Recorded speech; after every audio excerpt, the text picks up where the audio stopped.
아들아, 이게 대체 무슨 일이니? 재벌 박순영은 차 안에서 몸을 떨며 오열했습니다. 6년 전 아들 민주는 죽었습니다. 며느리 수연은 흔적도 없이 사라졌습니다. 그년이 우리 민준이 죽게 만들고 유산 챙겨서 달아났어. 지난 6년 동안 재벌 시어머니는 개인정보원까지 동원해 며느리를 추적했습니다. 온갖 저주와 증오로 복수를 꿈꿨습니다. 그런데 오늘 초등학교 앞에서 본 것은 유산 챙겨 도망친 그 뻔뻔한 여자와 죽은 아들을 소름 끼치게 닮은 6살 소년이었습니다. 민준아, 순영은 충격의 도가니에 빠졌습니다. 손주, 지호야, 아빠 비밀은 절대 말하면 안 돼. 불안에 떠는 며느리의 표정, 주변을 경계하는 눈빛. 며칠 뒤 저주 같은 며느리를 미행했습니다. 창고 앞에서 목격한 장면은 모든 것을 뒤바꿔 놓았습니다. 지호 치료비라고요. 이것만은 안 돼요. 벽에 몰린 며느리가 절규했습니다. 협박당하는 며느리였습니다. 바닥에 떨어진 서류, 그 위에 선명한 글자. 박지호, 희귀 유전병. 희귀 유전병이라는 글자가 순영의 심장을 찔렀습니다. 그 순간 순영은 깨달았습니다. 며느리는 단순히 도망친 게 아니었음을, 아픈 손주를 살리기 위해 홀로 지옥과 싸우고 있었던 것입니다. 내가 지금껏 대체 뭘 한 거야? 차 안에서 쏟아지는 처절한 오열. 저주 같은 며느리는 어떻게 구원이 되었을까요? 사연 시작 전 당신의 따뜻한 구독과 좋아요, 그리고 알림 설정은 별빛에게 큰 힘이 되고 그 빛은 다시금 당신에게로 돌아올 것입니다. 인생의 길 위에서 마음이 가장 흐뭇해지는 순간 별빛 사연은 당신 곁에 작은 이야기 친구로서 당신의 삶에 스며든 잔잔한 감동이자 미소이고 싶습니다. 오늘의 사연 지금 시작합니다. 박순영은 무릎을 꿇고 앉아 촛불을 바라보았습니다. 개인 기도실의 촛불이 흔들리며 어둠 속에서 작은 그림자를 만들어냈습니다. 순영은 주름진 손으로 촛불 옆에 놓인 사진을 쓰다듬었습니다. 민준아, 엄마가 꼭 진실을 밝혀낼게. 순영의 목소리는 낮고 단단했습니다. 사진 속 민준은 환하게 웃고 있었지만 순영의 얼굴에는 미소가 없었습니다. 순영은 천천히 일어서며 기도실 문을 열었습니다. 밖에서 기다리던 비서가 고개를 숙였습니다. 이사장님, 보고서 가져왔습니다. 순영은 비서에게서 두꺼운 서류 봉투를 받아들었습니다. 수고했어. 나가봐. 비서가 물러나자 순영은 봉투를 뜯어 내용을 확인했습니다. 사진 여러 장이 쏟아져 나왔습니다. 순영은 사진 한 장을 집어들고 눈을 가늘게 떴습니다. 드디어 찾았구나, 이수연. 사흘 후 순영은 검은색 승용차 뒷좌석에 앉아 창밖을 내다보았습니다. 차는 낡은 주택가 골목을 천천히 지나가고 있었습니다. 운전기사가 앞을 가리키며 말했습니다. 이사장님, 저기 새싹 초등학교입니다. 순영은 고개를 끄덕이며 손에 든 카메라를 확인했습니다. 여기서 멈춰. 조금 떨어진 곳에 세워. 차가 학교에서 약간 떨어진 골목에 멈춰 섰습니다. 순영은 카메라를 들고 학교 정문을 바라보았습니다. 하교 시간이 다가오자 아이들이 하나둘씩 교문을 나서기 시작했습니다. 순영은 렌즈를 통해 아이들의 얼굴을 하나하나 살폈습니다. 그때 한 여자가 교문 앞에 나타났습니다. 순영의 손이 떨렸습니다. 수연이. 여자는 주변을 계속 둘러보며 불안한 표정을 지었습니다. 순영은 카메라 셔터를 눌렀습니다. 찰칵, 찰칵. 연속으로 셔터 소리가 났습니다. 수연 옆으로 한 소년이 뛰어나왔습니다. 순영은 소년의 얼굴을 확대해서 보았습니다. 카메라가 바닥으로 떨어질 뻔했습니다. 민준이? 순영은 자신의 눈을 의심했습니다. 소녀는 죽은 아들 민준의 어린 시절과 똑 닮았습니다. 수연이 소년의 손을 꼭 잡고 인파 속으로 사라졌습니다. 순영은 가슴을 움켜쥐었습니다. 저 아이가 누구야?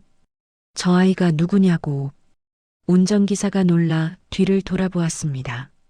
이사장님 괜찮으십니까? 순영은 거친 숨을 몰아쉬며 손을 들어 올렸습니다. 괜찮아. 그냥 따라가. 저 여자 놓치면 안 돼. 다음 날 순영은 사무실에서 탐정팀장을 만났습니다. 탐정팀장은 새 보고서를 책상 위에 올려놓았습니다. 이사장님, 소년의 이름은 박지호입니다. 나이는 6살이고요. 순영은 보고서를 펼쳐 들었습니다. 학교 생활은 어떤가? 평범합니다. 친구도 몇 명 있고 성적도 괜찮은 편입니다. 순영은 고개를 끄덕이며 다음 장을 넘겼습니다. 계속 지켜봐. 하교할 때 영상도 찍어와. 알겠습니다. 탐정팀장이 나가고 순영은 혼자 남았습니다. 순영은 지호의 사진을 오랫동안 들여다보았습니다. 민준이 아들이 맞는 거야? 그럼 수연이는 왜 숨긴 거지? 사흘 뒤 순영은 탐정이 보내온 영상을 노트북으로 확인했습니다. 화면 속에서 지호가 친구와 함께 걸어가고 있었습니다. 지호가 친구에게 손동작을 보여주었습니다. 순영은 화면을 멈추고 그 장면을 반복해서 재생했습니다. 이건 순영의 얼굴이 창백해졌습니다. 그 손동작은 민준이 어릴 적 순영에게만 보여주던 비밀 신호였습니다. 순영은 노트북을 덮고 눈을 감았습니다. 눈물이 주름진 뺨을 타고 흘러내렸습니다. 민준아, 이게 무슨 일이니? 그날 저녁 순영은 직접 지호와 수연이 사는 빌라 근처로 갔습니다. 낡은 빌라 건물 앞에서 차를 세웠습니다. 순영은 쌍안경으로 3층 창문을 지켜보았습니다. 불이 켜진 창문 너머로 수연과 지호의 그림자가 보였습니다. 순영은 쌍안경을 내리고 한숨을 쉬었습니다. 민준이 유산은 어디 간 거야? 왜 저렇게 가난하게 사는 거지? 순영은 탐정팀장에게 전화를 걸었습니다. 내일부터 창고를 감시해. 수연이가 뭘 숨기고 있을 거야. 알겠습니다, 이사장님. 며칠간의 잠복 끝에 순영은 결정적인 장면을 포착했습니다. 수연이 낡은 창고에서 나와 한 남자를 만났습니다. 남자는 덩치가 크고 험악하게 생겼습니다. 수연이 두꺼운 봉투를 남자에게 건넸습니다. 남자는 봉투를 받더니 수연의 팔을 거칠게 붙잡았습니다. 순영은 카메라로 그 장면을 모두 찍었습니다. 수연의 얼굴이 일그러졌습니다. 남자가 무언가 소리를 지르며 협박하는 듯 했습니다. 순영은 이를 악물었습니다. 저 돈이 민준이 유산이구나. 수연이가 저 자식한테 갈취당하고 있는 건가? 아니면 공범인 건가? 수연과 남자가 헤어지자 순영은 차에서 내렸습니다. 창고 주변 쓰레기통을 뒤지기 시작했습니다. 찢어진 종이 조각들이 보였습니다. 순영은 조각들을 주워 담았습니다. 그중 한 조각에 민준의 이름이 적혀 있었습니다. 순영은 그 종이를 가방에 넣고 차로 돌아왔습니다. 집으로 돌아와 조각들을 맞춰보니 보험금 관련 서류였습니다. 순영은 서류를 금고에 넣으며 중얼거렸습니다. 수연아, 네가 무슨 짓을 한 거니? 이틀 후 순영은 새싹 초등학교 이사장을 만났습니다. 학교 이사장실에서 순영은 차를 마시며 말했습니다. 지호라는 아이 있죠? 혹시 전학 문제가 생기면 저한테 알려주세요. 이사장은 고개를 끄덕이며 웃었습니다. 물론입니다. 오늘 저희 학교에 이사장님께서 많은 도움을 주셨는데 그 정도를 못 해드리겠습니까? 순영은 찻잔을 내려놓으며 미소 지었습니다. 감사합니다. 그 아이 일은 제게 중요한 일이에요. 그날 밤 순영은 탐정팀장을 다시 불렀습니다. 그 남자 신원 파악됐나? 탐정팀장은 서류를 건네며 대답했습니다. 네, 이사장님. 박진우라는 사람이고 민준 도련님의 친척 형입니다. 순영의 눈이 크게 떠졌습니다. 뭐라고? 진우가? 네, 확실합니다. 순영은 서류를 집어들고 진우의 사진을 자세히 보았습니다. 많이도 변했네. 이제야 그림이 보이는구나. 순영은 서류를 덮고 창밖을 바라보았습니다. 계속 지켜봐. 진우의 움직임도 모두 보고해. 순영은 탐정팀장에게서 받은 진우의 행적 보고서를 펼쳐들었습니다. 보고서에는 진우가 여러 곳을 드나들며 수상한 사람들을 만난 기록이 빼곡했습니다. 순영은 보고서를 덮으며 냉소를 지었습니다. 친척이라는 작자가 어린 조카의 유산을 노리다니. 순영은 비서를 불러 지시했습니다. 진우의 일거수일투족을 감시해. 수연이와 만날 때마다 보고받을 거야. 알겠습니다, 이사장님. 비서가 나가자 순영은 민준의 사진을 꺼내 들었습니다. 민준아, 엄마가 내 유산 지켜줄게. 며칠 후 순영은 재단 이사회를 소집했습니다. 회의실에 모인 이사들 앞에서 순영이 입을 열었습니다. 새싹 초등학교에 특별 후원금을 전달하려고 합니다. 한 이사가 고개를 갸웃거리며 물었습니다. 이사장님, 갑자기 그 학교에 관심을 가지시는 이유가 있습니까? 순영은 찻잔을 들며 담담하게 대답했습니다. 교육은 미래를 위한 투자니까. 더 물어볼 사람? 이사들은 서로 눈치를 보다가 고개를 저었습니다. 순영은 만족스러운 표정으로 회의를 마쳤습니다. 그날 저녁 수연은 지호의 손을 잡고 집으로 돌아가는 길이었습니다. 지호가 고개를 들어 수연을 올려다보며 물었습니다. 엄마, 우리 언제까지 여기서 살아? 수연은 지호의 손을 더 꽉 쥐며 대답했습니다. 조금만 참아. 곧 좋아질 거야. 지호는 고개를 끄덕였지만 얼굴에는 불안한 기색이 역력했습니다. 수연은 주변을 둘러보며 빠른 걸음으로 걸었습니다. 집에 도착하자 수연은 문을 잠그고 한숨을 내쉬었습니다. 지호가 수연의 옷을 잡아당기며 말했습니다. 엄마, 아빠 비밀은 절대 말하면 안 되는 거지? 수연은 무릎을 꿇고 지호의 눈을 마주 보았습니다. 그래, 절대로. 누구한테도 말하면 안 돼.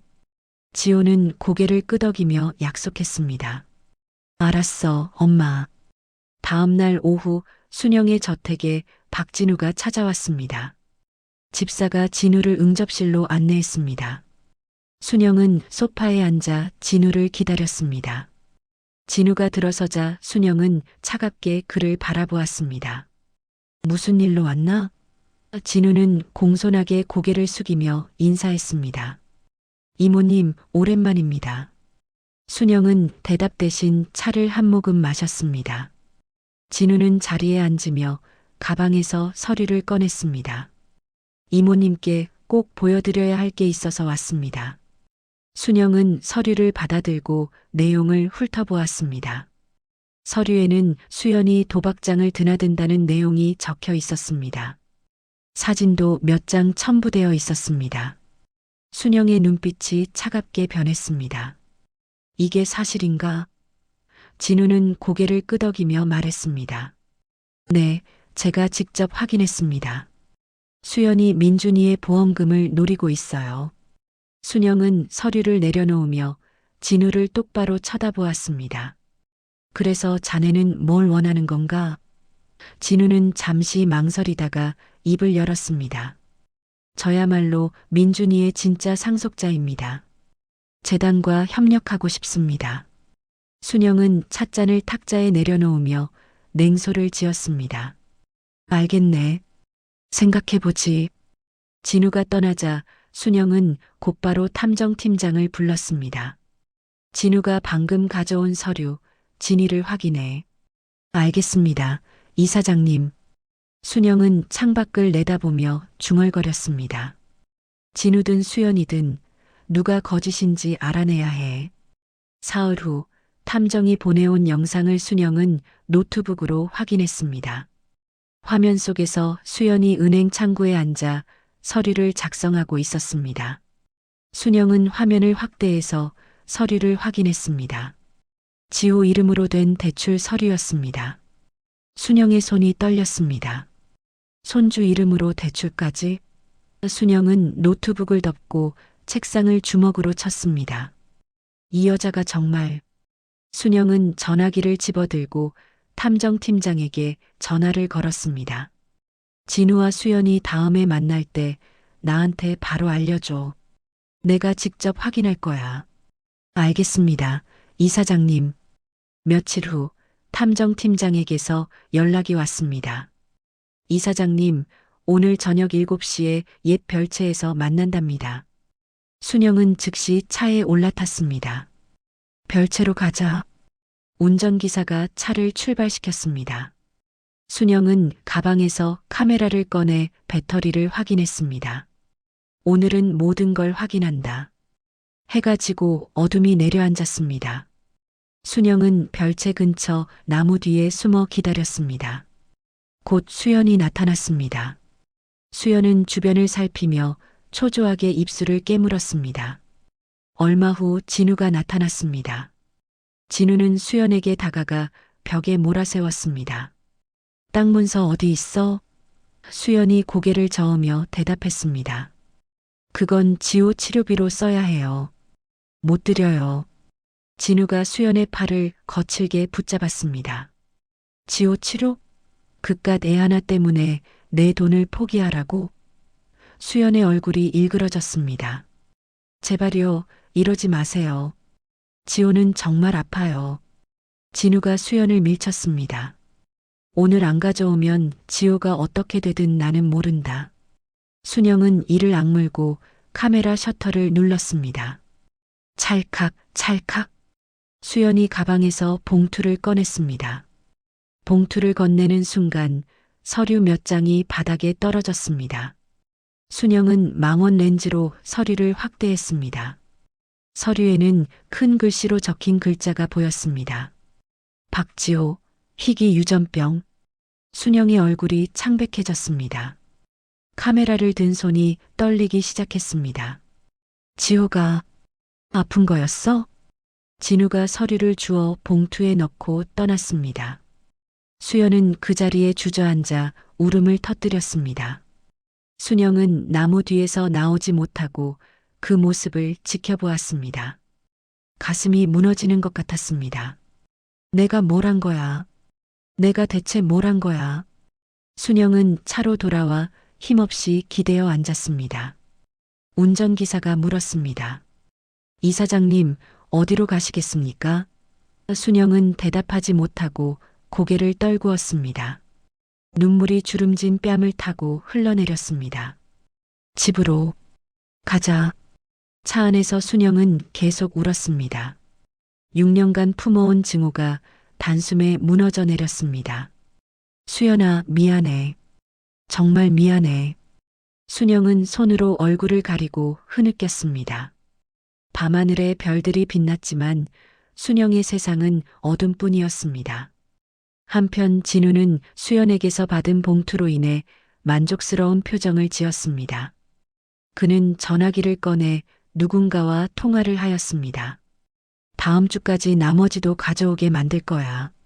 진우는 일이 잘 풀린다 싶어 냉소를 지었습니다. 순영은 집으로 돌아와 침대에 누웠지만 잠을 이룰 수 없었습니다. 천장을 바라보며 지호의 서류에 적힌 글자가 계속 떠올랐습니다. 희귀 유전병. 순영은 이불을 걷어차고 일어났습니다. 내가 직접 만나야 해. 더는 미룰 수 없어. 순영은 옷을 챙겨 입고 차고로 내려갔습니다. 운전기사가 놀라 일어났습니다. 이사장님, 이 시간에 어디 가십니까? 수연이 집으로 가자. 지금 당장. 새벽 공기는 차가웠습니다. 차는 낡은 빌라 앞에 멈춰 섰습니다. 순영은 차에서 내려 빌라 계단을 올라갔습니다. 3층 문 앞에서 순영은 잠시 망설였습니다. 떨리는 손으로 초인종을 눌렀습니다. 안에서 발소리가 들렸습니다. 문이 열리고 수연이 나타났습니다. 수연의 얼굴이 창백해졌습니다. 어머님, 순영은 수연을 똑바로 바라보았습니다. 들어가도 되겠니? 수연은 문을 열어주었습니다. 좁은 거실에는 낡은 가구들이 놓여 있었습니다. 순영은 소파에 앉으며 주변을 둘러보았습니다. 수연은 문 옆에 서서 불안한 표정으로 순영을 바라보았습니다. 어떻게 여길? 순영이 손을 들어 수연의 말을 막았습니다. 나 다 알고 있어. 지호가 아프다는 것도. 수연의 눈에 눈물이 고였습니다. 순영은 자리에서 일어나 수연에게 다가갔습니다. 미안하다, 수연아. 순영은 수연을 꽉 껴안았습니다. 수연은 순영의 품에서 울음을 터뜨렸습니다. 어머님, 저 정말 최선을 다했어요. 순영도 눈물을 흘리며 수연의 등을 토닥였습니다. 알아. 다 알아. 내가 정말 너에게 할 말이 없구나. 두 사람은 한참을 그렇게 안고 있었습니다. 순영이 먼저 몸을 떼며 수연의 어깨를 잡았습니다. 지호 치료 내가 다 책임질게. 돈은 걱정하지 마. 수연이 고개를 저었습니다. 어머님, 그럴 순 없어요. 왜 안 돼? 지호는 내 손주야. 당연한 거야. 수연은 눈물을 닦으며 말했습니다. 사실은 사촌 형님에게 지속적으로 협박받아왔어요. 어머님께 피해가 갈까봐 무서워요. 순영의 눈빛이 날카로워졌습니다. 진우 그 자식, 내가 처리할 테니 걱정하지 마. 순영은 수연의 손을 잡고 소파에 앉았습니다. 민준이가 남긴 게 있니? 뭐든 좋으니 보여줘. 수연은 잠시 망설이다가 방으로 들어갔습니다. 곧 낡은 노트북을 들고 나왔습니다. 이게 민준 씨가 남긴 거예요. 암호가 걸려 있어서 아직까진 못 열었어요. 순영은 노트북을 받아들었습니다. 이거면 돼. 진실을 밝힐 수 있어. 순영은 노트북을 가방에 넣으며 일어났습니다. 오늘부터 너랑 지호는 내가 지킨다. 진우한테서 벗어나자. 수연이 순영의 손을 꼭 잡았습니다. 감사합니다, 어머님. 다음 날 순영은 재단 보안팀을 소집했습니다. 회의실에 모인 팀원들 앞에 노트북을 올려놓았습니다. 이 노트북 암호를 풀어야 해. 오늘 밤 안에. 보안팀장이 노트북을 살피며 물었습니다. 이사장님, 중요한 자료입니까? 내 아들이 남긴 마지막 유산이야. 무슨 수를 써서라도 열어. 팀장은 고개를 끄덕이며 노트북을 가져갔습니다. 최선을 다하겠습니다. 밤이 깊어갈 무렵 보안팀장에게서 연락이 왔습니다. 이사장님, 성공했습니다. 순영은 곧바로 보안팀 사무실로 달려갔습니다. 노트북 화면에는 여러 폴더가 열려 있었습니다. 순영은 첫 번째 폴더를 클릭했습니다.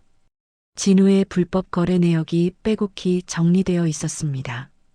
이 자식이. 순영은 다음 폴더를 열었습니다. 영상 파일이 하나 있었습니다. 재생 버튼을 눌렀습니다. 화면에 민준이 나타났습니다. 순영의 손이 떨렸습니다. 민준은 카메라를 보며 말했습니다. 엄마, 수연이를 믿어줘. 수연이랑 엄마가 서로 지키며 살아줬으면 좋겠어. 영상 속 민준은 기침을 하며 힘겹게 말을 이었습니다. 지호를 부탁해. 우리 아들 잘 키워줘. 영상이 끝났습니다. 순영은 화면을 보며 눈물을 흘렸습니다. 민준아, 엄마가 약속하마. 내가 꼭 지켜줄게. 다음 날 아침 순영은 법무팀을 불러 모았습니다. 회의실 스크린에 노트북 자료를 띄웠습니다. 진우를 고발할 거야. 이 자료면 충분하지? 법무팀장이 자료를 검토하며 고개를 끄덕였습니다. 네, 이사장님. 이 정도면 구속까지 가능합니다. 순영은 만족스러운 표정을 지었습니다. 좋아. 고발장 작성해. 내일 검찰에 제출한다. 그날 오후 순영은 수연을 저택으로 불렀습니다. 수연은 지호의 손을 잡고 나타났습니다. 순영은 지호를 보자 눈시울이 붉어졌습니다. 무릎을 꿇고 지호와 눈높이를 맞췄습니다. 지호야, 할머니야. 지호는 수연을 올려다보며 물었습니다. 엄마, 할머니? 수연이 고개를 끄덕이자 지호는 순영을 바라보았습니다. 순영은 지호를 안아주었습니다. 할머니가 늦어서 미안해. 저녁 식사 자리에서 순영은 수연에게 계획을 말했습니다. 내일 진우를 재단 이사회로 부를 거야. 그때 증거를 공개한다. 수연이 불안한 표정으로 물었습니다. 위험하지 않을까요? 순영은 수연의 손을 잡으며 대답했습니다. 괜찮아. 보안팀이 다 준비해뒀어. 진우는 도망갈 수 없어. 수연은 고개를 끄덕이며 순영을 믿기로 했습니다. 이틀 후 진우는 재단 이사회장에 도착했습니다. 집사가 진우를 회의실로 안내했습니다. 회의실 문이 열리자 순영이 상석에 앉아 있었습니다. 진우는 공손하게 인사했습니다. 이모님 부르셨습니까? 순영은 냉소를 지으며 손짓했습니다. 앉아. 진우가 자리에 앉자 순영이 리모컨을 들었습니다. 스크린에 노트북 자료가 떠올랐습니다. 진우의 얼굴이 굳어졌습니다. 이모님, 이게 무슨... 순영이 진우의 말을 끊었습니다. 입 닥쳐. 내 목소리 듣기도 싫으니까. 스크린에서 진우의 음성 파일이 재생되었습니다. 진우가 누군가와 불법 거래를 논의하는 내용이었습니다. 진우는 자리에서 일어나려 했습니다. 하지만 문이 열리며 보안 요원들이 들어왔습니다. 진우는 꼼짝없이 자리에 앉았습니다. 순영이 전화기를 들었습니다. 경찰에 신고했어. 곧 올 거야. 진우는 자리에서 벌떡 일어나 문을 향해 뛰었습니다. 보안 요원 2명이 진우의 팔을 붙잡았습니다. 놓으라고. 이게 무슨 짓이야? 순영은 자리에서 일어나 진우에게 천천히 다가갔습니다. 네가 수연이한테 한 짓은 뭔데? 조카 지우이의 유산 갈취한 건 뭐고? 진우는 고개를 돌리며 변명했습니다. 그건 오해예요, 이모님. 순영이 손바닥으로 탁자를 쳤습니다. 오해? 증거가 다 있는데 무슨 오해야? 스크린에 진우와 수연의 거래 장면이 재생되었습니다. 진우가 수연을 협박하는 모습이 선명했습니다. 진우는 입을 다물고 고개를 떨구었습니다. 곧 경찰이 회의실로 들어왔습니다. 경찰관이 수갑을 꺼내며 진우에게 다가갔습니다. 박진우 씨 사기와 공갈 혐의로 체포합니다. 수갑이 진우의 손목에 채워졌습니다. 진우는 순영을 노려보며 소리쳤습니다. 이모님, 후회하실 겁니다. 순영은 팔짱을 끼고 차갑게 대답했습니다. 후회할 사람은 너야. 경찰이 진우를 끌고 나갔습니다. 회의실 문이 닫히자 순영은 의자에 주저앉았습니다. 긴장이 풀리며 온몸에 힘이 빠졌습니다. 다음 날 순영과 수연은 검찰청을 찾았습니다. 특수부 검사가 2사람을 맞이했습니다. 증거자료 잘 받았습니다. 이 정도면 구속 기소 충분합니다.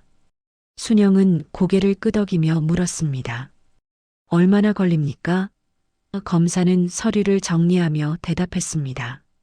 빠르면 일주일 안에 구속영장 청구할 수 있습니다.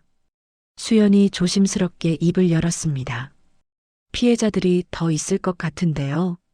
검사는 고개를 끄덕였습니다. 그 부분도 조사하겠습니다. 협조 감사드립니다. 검찰청을 나서며 순영은 수연의 어깨를 감싸 안았습니다. 이제는 지호 치료에 집중하자. 수연은 눈물을 글썽이며 대답했습니다. 네, 어머님. 2사람은 차에 올라탔습니다. 순영이 운전기사에게 지시했습니다. 대학병원으로 가자. 병원 원장실에서 순영은 의료진과 만났습니다. 원장이 지호의 진단서를 펼쳐 보이며 설명했습니다. 희귀 유전병이지만 최신 치료법이 개발되고 있습니다. 순영이 몸을 앞으로 기울이며 물었습니다. 완치 가능성은 있습니까? 원장은 잠시 망설이다 대답했습니다. 최선을 다하겠습니다. 하지만 상당히 고액이어서 순영이 원장의 말을 끊었습니다. 돈은 문제 없어요. 최고의 치료를 해주세요. 수연이 순영의 손을 꼭 잡았습니다. 순영은 수연을 향해 미소 지었습니다. 우리 지호 꼭 나을 거야. 일주일 후 진우의 구속영장이 발부되었습니다. 순영은 뉴스를 보며 안도의 한숨을 쉬었습니다.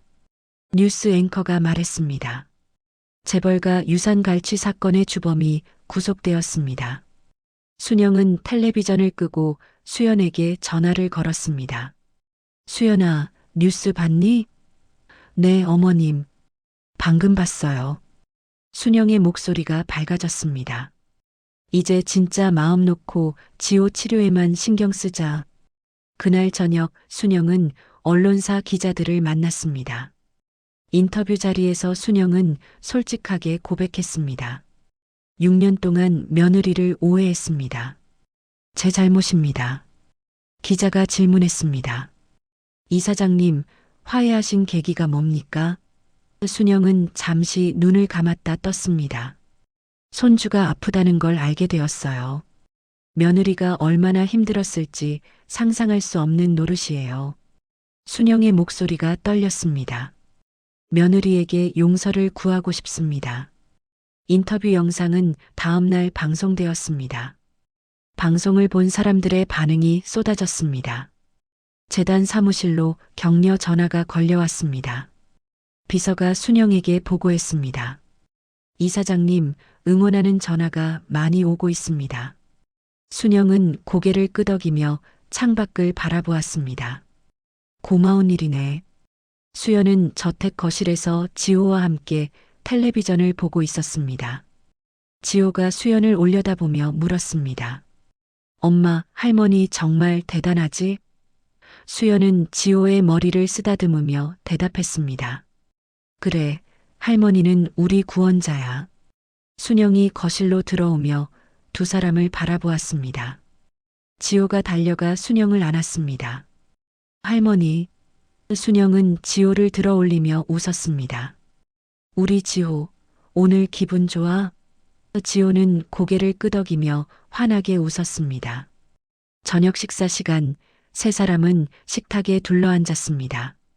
순영이 수연에게 말했습니다. 재단 이름을 바꾸려고 해. 민준이랑 지호 이름으로.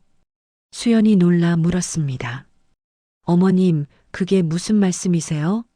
순영은 물잔을 들며 설명했습니다. 민준지호 기념재단. 희귀병 아이들을 돕는 거야. 수연의 눈에 눈물이 고였습니다. 감사합니다, 어머님. 순영이 수연의 손을 잡았습니다. 고마워할 사람은 나야. 네가 지호 지켜줘서. 다음 날 순영은 재단 이사회를 소집했습니다. 이사들 앞에서 순영이 발표했습니다. 재단을 희귀병 아동지원 재단으로 전환합니다. 한 이사가 손을 들어 질문했습니다. 이사장님, 구체적인 계획이 있으십니까? 순영은 준비한 자료를 스크린에 띄웠습니다. 의료비 지원, 법률 상담, 심리치료 지원. 이 세 가지가 핵심입니다. 이사들은 고개를 끄덕이며 동의했습니다. 좋은 취지입니다. 이사장님. 순영은 만족스럽게 미소 지었습니다. 일주일 후 지호의 첫 치료가 시작되었습니다. 병원 치료실에서 지호는 침대에 누워 있었습니다. 수연이 지호의 손을 잡고 앉아 있었습니다. 순영도 옆에서 지호를 지켜보았습니다. 의사가 들어와 치료 준비를 시작했습니다. 지호가 불안한 표정으로 수연을 올려다보았습니다. 엄마 아플까? 수연은 지호의 손을 꼭 쥐며 대답했습니다. 괜찮아. 엄마랑 할머니가 여기 있잖아. 순영도 지호의 다른 손을 잡았습니다. 할머니 여기 있으니까 무서울 것 없어. 지호는 두 사람을 보며 고개를 끄덕였습니다. 치료가 시작되었습니다. 치료실 밖에서 순영과 수연은 나란히 앉아 기다렸습니다. 순영이 조용히 말했습니다. 수연아, 너 정말 대단해. 수연은 고개를 저으며 대답했습니다. 저는 그냥 엄마일 뿐이에요. 순영이 수연의 어깨를 토닥였습니다. 6년 동안 혼자 버텨낸 건 정말 대단한 거야. 수연은 순영을 바라보며 말했습니다. 이제는 혼자가 아니어서 기뻐요. 곁에 어머님이 계시잖아요. 순영은 수연을 꽉 안아주었습니다. 그래, 이제부터라도 우리 가족답게 잘 살아보자. 치료가 끝나고 의사가 나왔습니다. 잘 끝났습니다. 지호가 잘 견뎠어요. 순영과 수연은 안도의 한숨을 쉬었습니다. 치료실로 들어가자 지호가 피곤한 표정으로 누워 있었습니다. 순영이 지호의 이마를 쓰다듬었습니다. 잘했어, 우리 지호. 지호는 작게 미소 지으며 눈을 감았습니다. 수연이 지호의 손을 잡고 말했습니다.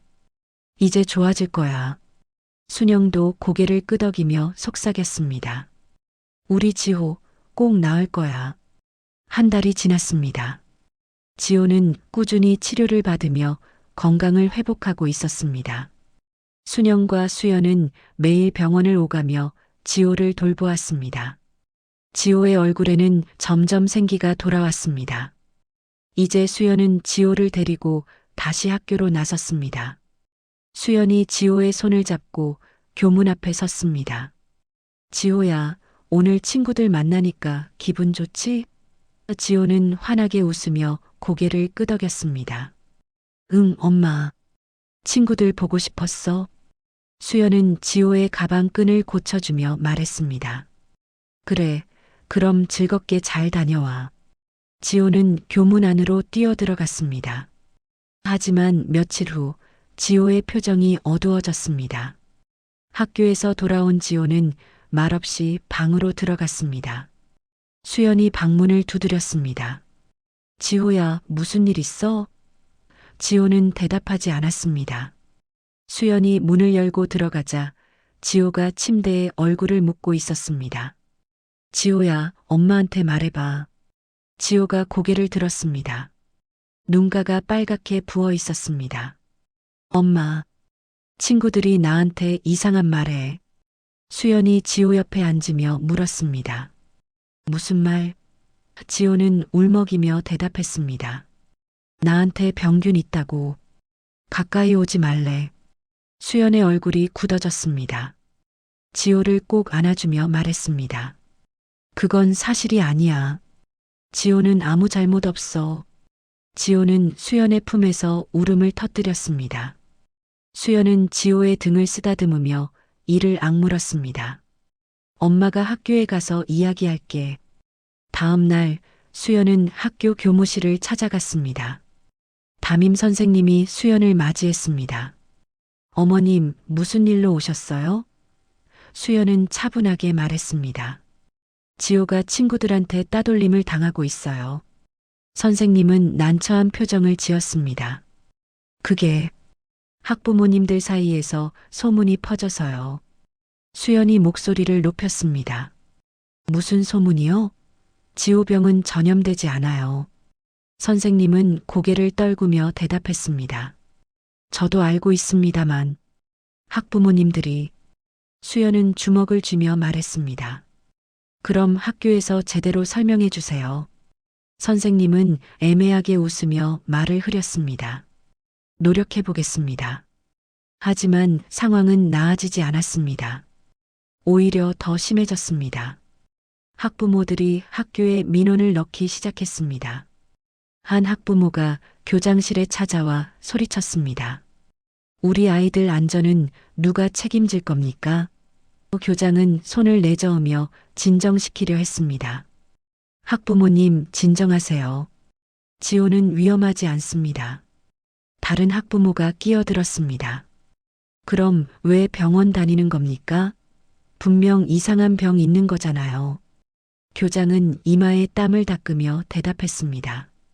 그건 희귀병이긴 하지만 전염성은. 학부모들은 듣지 않았습니다. 지호를 전학시키든지 아니면 우리가 전학 보낼 겁니다. 그날 저녁 순영은 수연에게서 전화를 받았습니다. 어머님, 학교에서 지호를 격리시키래요. 순영의 얼굴이 일그러졌습니다. 뭐라고? 격리? 수연의 목소리가 떨렸습니다. 학부모들 민원 때문에 어쩔 수 없다고. 순영은 전화기를 꽉 쥐었습니다. 내일 내가 교장을 만나볼게. 순영은 전화를 끊고 제대로 잠을 이루지 못했습니다. 다음 날 순영과 수연은 함께 학교를 찾아갔습니다. 교장실에서 교장이 두 사람을 맞이했습니다. 순영이 먼저 입을 열었습니다. 무슨 권리로 내 손주를 격리시킵니까? 교장은 손을 비비며 변명했습니다. 이사장님, 저희도 어쩔 수 없습니다. 학부모들이. 순영이 책상을 쳤습니다. 학부모가 뭐가 무서워서 아이를 차별합니까? 교장은 당황하며 뒤로 물러섰습니다. 수연이 차분하게 말했습니다. 지호의 병은 전염되지 않습니다. 의사소견서도 있어요. 교장은 고개를 저으며 대답했습니다. 그래도 학부모들을 설득할 수가 없습니다. 순영은 일어서며 냉소를 지었습니다. 그럼 법으로 해결하겠습니다.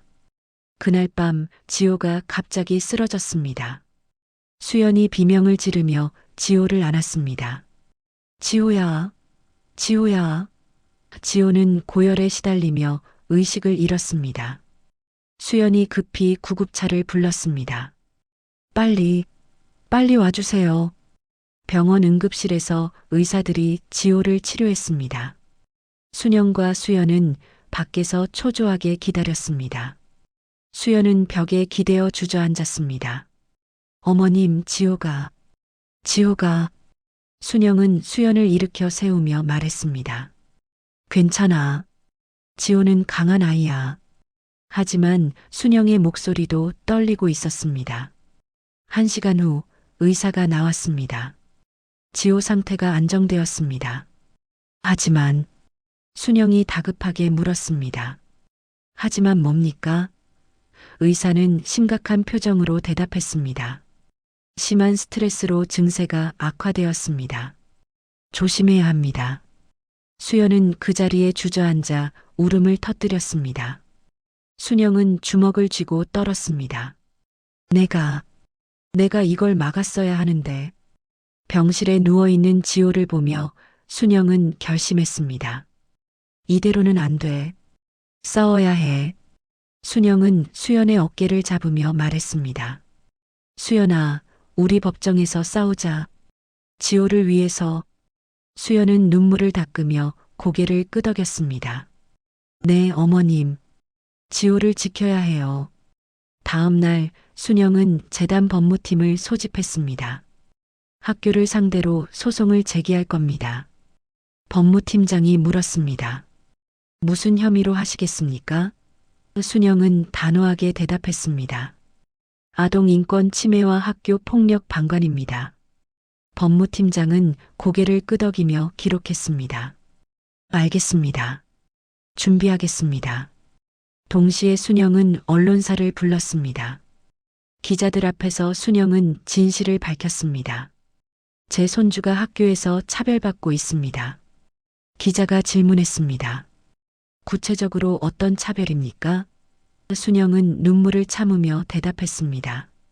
희귀병이 있다는 이유로 격리당했습니다. 친구들도 따돌렸고요. 카메라 플래시가 터졌습니다.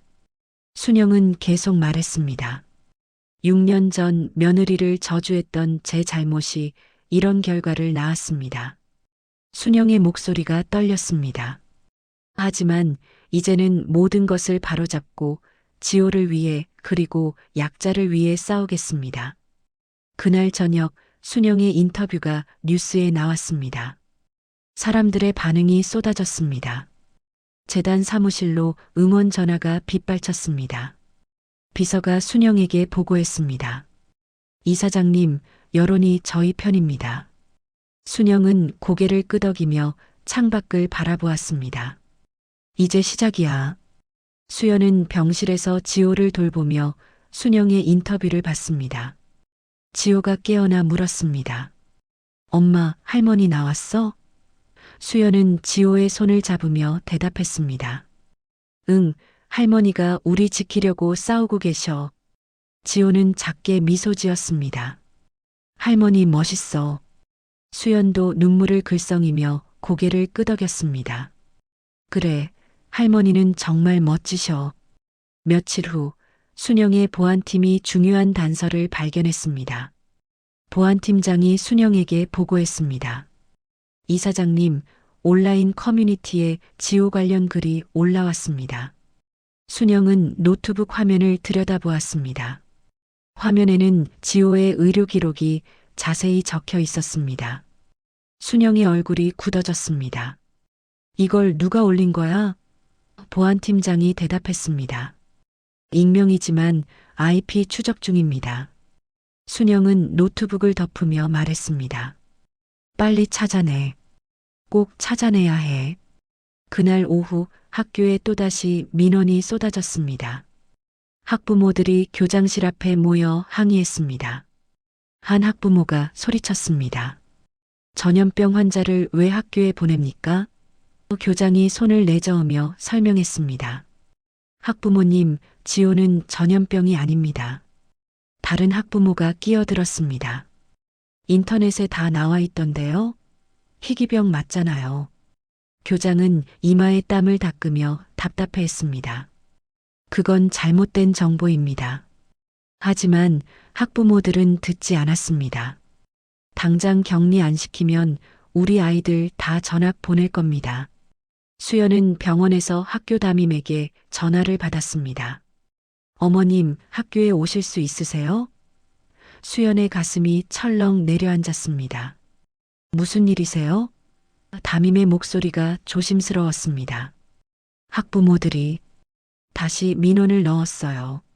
수연은 전화를 끊고 순영에게 연락했습니다. 어머님, 학교에서 또. 순영이 수연의 말을 끊었습니다. 알아. 나도 연락받았어. 같이 가자. 순영과 수연은 학교로 향했습니다. 차 안에서 순영이 말했습니다. 이번엔 물러서지 않을 거야. 수연은 고개를 끄덕이며 창밖을 바라보았습니다. 어머님, 제가 포기했어야 했나요? 순영이 수연의 손을 잡았습니다. 절대 아니야. 우리가 옳은 일하는 거야. 학교에 도착하자 학부모들이 이미 모여 있었습니다. 순영과 수연이 교문으로 들어서자 학부모들이 웅성거렸습니다. 한 학부모가 다가와 말했습니다. 이사장님, 지호를 전학시켜 주세요. 순영은 그 학부모를 똑바로 바라보았습니다. 왜 우리가 전학을 가야 합니까? 다른 학부모가 끼어들었습니다. 아이가 아프잖아요. 다른 애들한테 위험해요. 순영의 목소리가 높아졌습니다. 지호병은 전염되지 않습니다. 의학적으로 증명된 사실입니다. 학부모들은 서로 얼굴을 쳐다보며 수군거렸습니다. 교장이 나와 상황을 진정시키려 했습니다. 학부모님들 진정하시고 안으로 들어가서. 한 학부모가 교장의 말을 끊었습니다. 교장 선생님도 책임지셔야죠. 왜 이런 아이를 받아들였어요? 교장은 당황하며 뒤로 물러섰습니다. 순영이 앞으로 나서며 말했습니다. 지호는 이 학교 학생입니다. 누구도 차별받아선 안 됩니다. 학부모 한 명이 비웃으며 말했습니다. 그럼 이사장님 손주 때문에 우리 애들이 위험해도 된다는 거예요? 순영은 참았던 분노를 터뜨렸습니다. 위험하지 않다고 몇 번을 말해야 알아듣습니까? 그날 저녁 지호의 상태가 또 악화되었습니다. 간호사가 급히 의사를 불렀습니다. 선생님, 환자 열이 39도입니다. 의사가 달려와 지호를 진찰했습니다. 지호는 침대에서 신음하며 몸부림쳤습니다. 수연이 지호의 손을 꼭 잡았습니다. 지호야, 괜찮아. 엄마 여기 있어. 순영은 복도에서 벽에 기대어 주저앉았습니다. 눈물이 주름진 뺨을 타고 흘러내렸습니다. 이게 다 내 잘못이야. 내가 좀 더 일찍 알았더라면. 1시간 후 의사가 병실 밖으로 나왔습니다. 순영이 급히 일어나 물었습니다. 지호는요? 의사는 고개를 저으며 대답했습니다. 안정은 되었습니다. 하지만 스트레스가 계속되면 의사는 말을 잇지 못했습니다. 순영은 주먹을 쥐고 떨었습니다. 알겠습니다. 제가 해결하겠습니다. 다음 날 순영은 재단 법무팀과 긴급 회의를 했습니다. 법무팀장이 서류를 펼쳐놓으며 설명했습니다. 학교 내부 문건을 확보했습니다. 학교 측이 학부모 압력에 굴복했다는 증거입니다. 순영은 서류를 검토하며 고개를 끄덕였습니다. 이걸로 소송 진행할 수 있겠어? 법무팀장이 자신 있게 대답했습니다. 충분합니다, 이사장님. 순영은 자리에서 일어나며 말했습니다. 좋아. 바로 소송 제기해. 동시에 순영은 언론에 성명을 발표했습니다. 기자회견장에서 순영은 단호하게 말했습니다. 제 손주 지호의 병은 전염되지 않습니다. 순영은 의사 소견서를 들어보이며 계속했습니다. 이건 의학적으로 증명된 사실입니다. 카메라 플래시가 쏟아졌습니다. 순영의 목소리가 떨렸습니다. 제발 약자를 향한 혐오와 차별을 멈춰 주십시오. 기자들이 질문을 쏟아냈습니다. 이사장님, 학교를 상대로 소송하신다는 게 사실입니까? 순영은 고개를 끄덕이며 대답했습니다. 네, 아동 인권 침해로 소송했습니다. 다음 날 보안팀이 중요한 정보를 가져왔습니다. 이사장님, IP 추적 완료했습니다. 순영은 보고서를 받아들었습니다. 누구야? 보안팀장이 대답했습니다. 진우와 연결된 사람입니다. 진우가 구속되기 전에 지시한 것 같습니다. 순영의 얼굴이 일그러졌습니다. 그 자식이 감옥에서도. 순영은 보고서를 책상에 내려놓으며 말했습니다. 증거 확보하고 경찰에 넘겨. 일주일 후 재판이 시작되었습니다. 법정에서 수연은 증인석에 앉았습니다. 수연의 변호사가 내부 문건을 증거로 제시했습니다. 학교 측은 학부모들의 부당한 압력에 굴복했습니다. 학교 측 변호사가 반박했습니다. 학교는 모든 학생의 안전을 고려했을 뿐입니다. 수연의 변호사가 목소리를 높였습니다. 안전? 지호를 차별한 게 안전입니까? 방청석에서 웅성거림이 일었습니다. 판사가 망치를 두드렸습니다. 조용히 하십시오. 판사는 서류를 검토하며 물었습니다. 학교 측, 지호의 병이 전염되지 않는다는 의학적 소견을 알고 계셨습니까? 학교 측 변호사가 난처해하며 대답했습니다. 네, 알고 있었습니다. 판사는 고개를 끄덕이며 기록했습니다. 그럼에도 격리 조치를 권유한 이유는 무엇입니까? 학교 측 변호사는 대답하지 못했습니다. 재판이 끝나고 순영과 수연은 법정을 나섰습니다. 기자들이 몰려들었습니다. 이사장님, 승소 확신하십니까? 순영은 카메라를 똑바로 바라보며 대답했습니다. 정의는 반드시 승리합니다. 수연도 옆에서 말을 보탰습니다. 우리는 지호를 위해 끝까지 싸울 겁니다. 그날 저녁 순영은 병원에서 지호를 만났습니다. 지호는 침대에 앉아 그림을 그리고 있었습니다. 순영이 다가가 물었습니다. 우리 지호 뭐 그려? 지호는 그림을 들어보이며 웃었습니다. 할머니랑 엄마랑 나랑 같이 있는 거. 순영은 그림을 보며 눈시울이 붉어졌습니다. 예쁘다, 우리 지호. 지호가 순영의 손을 잡으며 말했습니다. 할머니, 우리 이길 거지? 순영은 지호의 손을 꼭 쥐며 대답했습니다. 물론이지. 우리는 꼭 이길 거야. 네, 할머니. 한 달 후 재판 결과가 나왔습니다. 법정에서 판사가 판결문을 낭독했습니다. 피고 학교는 원고에게 정식으로 사과하고 배상금을 지급하라. 순영과 수연은 서로를 바라보며 안도의 한숨을 쉬었습니다. 방청석에서 박수가 터져 나왔습니다. 판사가 계속 말했습니다. 학교는 아동 인권 보호 의무를 방관했으며 이는 명백한 잘못입니다. 학교 측 변호사는 고개를 떨구고 아무 말도 하지 못했습니다. 법정을 나서자 기자들이 몰려들었습니다. 이사장님, 소감 한 말씀 해주십시오. 순영은 마이크 앞에 섰습니다. 오늘 정의가 승리했습니다. 순영의 목소리는 떨렸지만 단호했습니다. 하지만 이건 끝이 아닙니다. 약자를 향한 차별은 계속 싸워야 합니다. 카메라 플래시가 쏟아졌습니다. 수연도 옆에서 말했습니다. 지호 같은 아이들이 더 이상 차별받지 않았으면 좋겠습니다. 다음 날 교육 당국이 발표를 했습니다. 교육청 관계자가 기자회견을 열었습니다. 이번 사건을 심각한 아동 인권 침해로 규정합니다. 관계자는 준비한 원고를 읽었습니다. 학교 교장과 관계자들을 징계하고 재발 방지 대책을 마련하겠습니다. 기자들이 질문을 쏟아냈습니다. 관계자는 고개를 숙이며 사과했습니다. 피해 학생과 학부모님께 깊이 사과드립니다.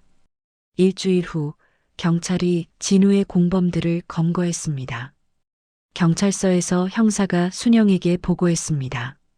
지호 의료 정보를 유출한 자들을 모두 잡았습니다. 순영은 고개를 끄덕이며 물었습니다. 진우가 지시한 거 맞나요? 형사가 서류를 보여주며 대답했습니다. 네, 구속 전에 미리 지시한 것으로 확인됐습니다. 순영은 주먹을 쥐었습니다. 그 자식, 끝까지. 형사가 위로하듯 말했습니다. 이제 추가 처벌받을 겁니다. 걱정 마십시오. 그날 저녁 순영은 수연을 저택으로 불렀습니다. 거실에서 두 사람은 마주 앉았습니다. 순영이 봉투를 하나 꺼냈습니다. 수연아, 이거 받아. 수연이 봉투를 열어보니 법률 서류였습니다. 어머님, 이게 뭐예요? 순영은 수연의 손을 잡으며 말했습니다. 입양 서류야. 너를 내 법적 딸로 만들고 싶어? 수연의 눈에 눈물이 고였습니다. 어머님, 순영도 눈물을 글썽이며 계속했습니다. 6년간의 오해와 저주를 완전히 씻어내고 싶어? 수연은 순영을 꽉 껴안았습니다. 감사합니다, 어머님. 며칠 후 법원에서 입양 절차가 완료되었습니다. 법원 복도에서 순영과 수연은 서류를 받았습니다. 순영이 서류를 보며 미소 지었습니다. 이제 진짜 모녀야. 수연도 환하게 웃으며 대답했습니다. 네, 어머니. 두 사람은 서로를 바라보며 행복한 표정을 지었습니다. 다음 주 순영은 재단 이사회를 소집했습니다. 회의실에서 순영이 발표했습니다. 재단을 노인 및 약자 인권보호재단으로 확대합니다. 이사들이 박수를 보냈습니다. 순영은 수연을 가리키며 말했습니다. 그리고 이수연을 공동 이사장으로 임명합니다. 이사들은 수연을 향해 고개를 숙였습니다. 수연은 자리에서 일어나 인사했습니다. 최선을 다하겠습니다. 한 달 후 지호는 건강을 완전히 회복했습니다.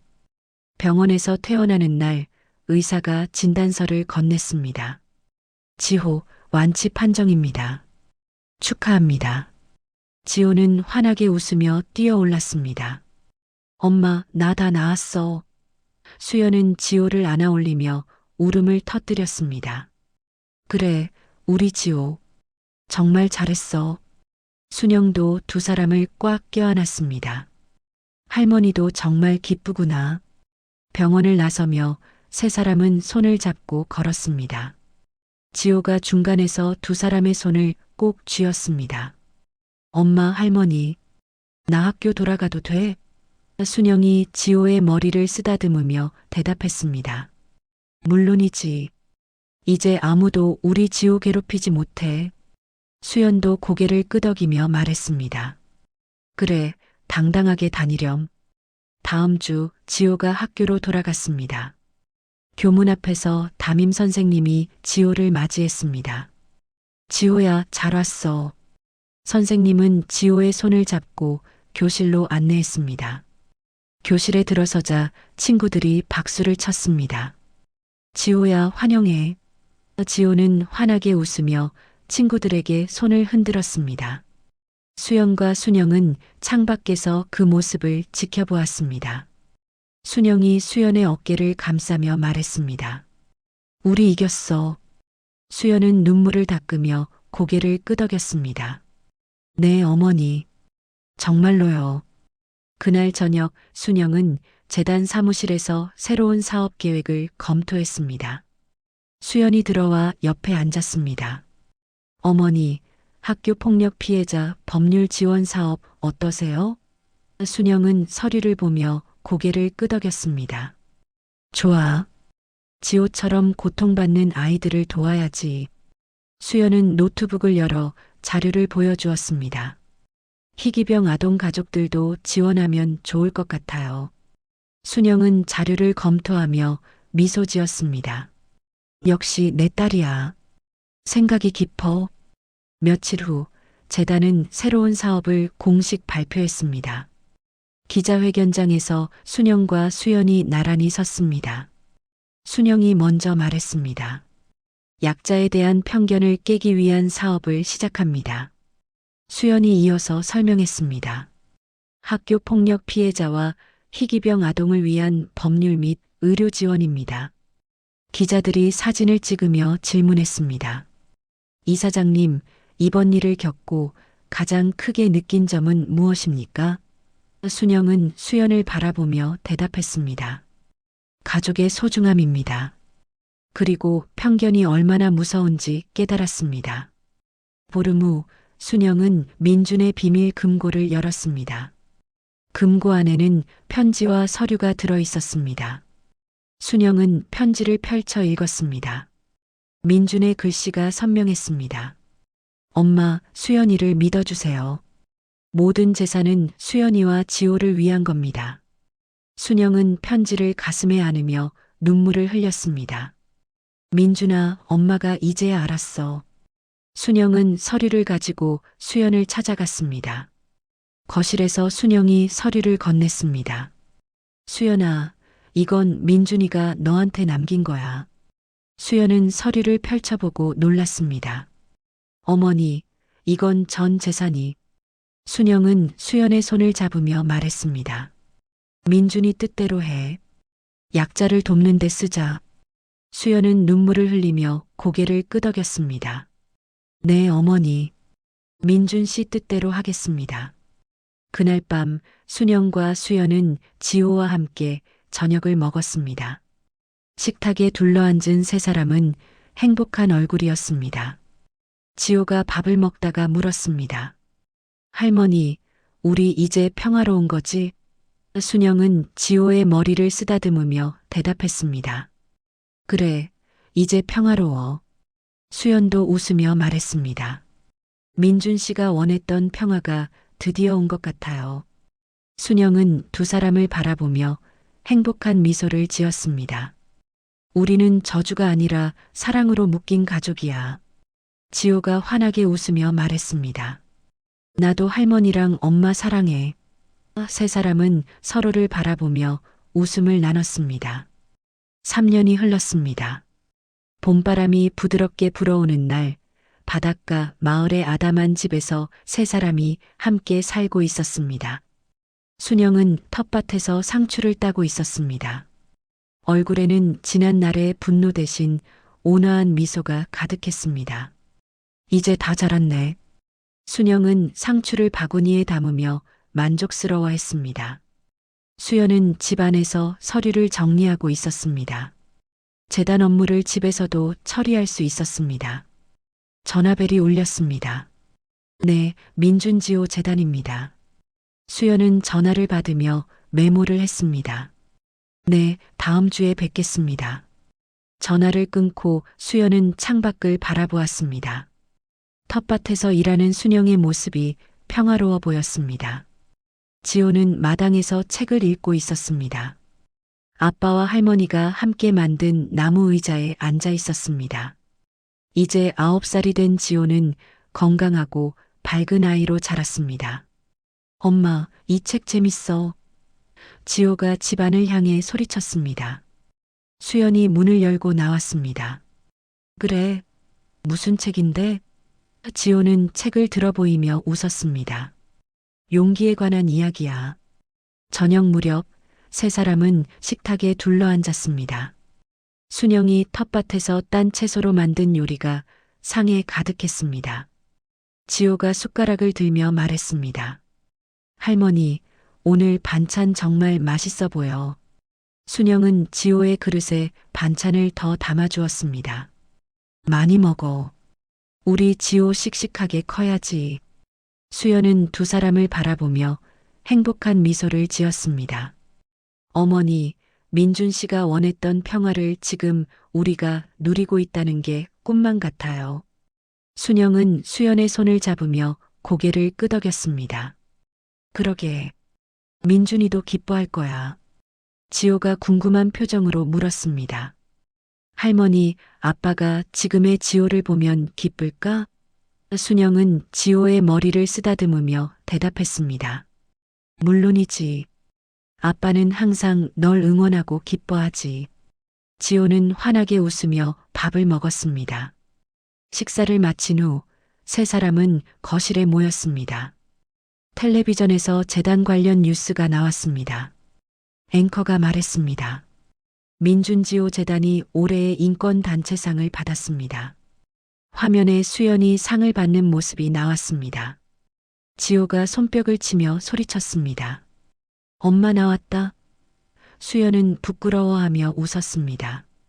다 어머니 덕분이에요. 순영은 고개를 저으며 대답했습니다. 아니야. 네가 잘한 거야. 다음 날 아침 순영은 일찍 일어나 산책을 나갔습니다. 바닷가를 따라 걸으며 파도 소리를 들었습니다. 민준아, 엄마 잘 살고 있지? 순영은 바다를 바라보며 중얼거렸습니다. 지금 수연이랑 지호랑 우린 아주 행복해. 파도가 순영의 발을 적셨습니다. 순영은 미소를 지으며 걸음을 계속했습니다.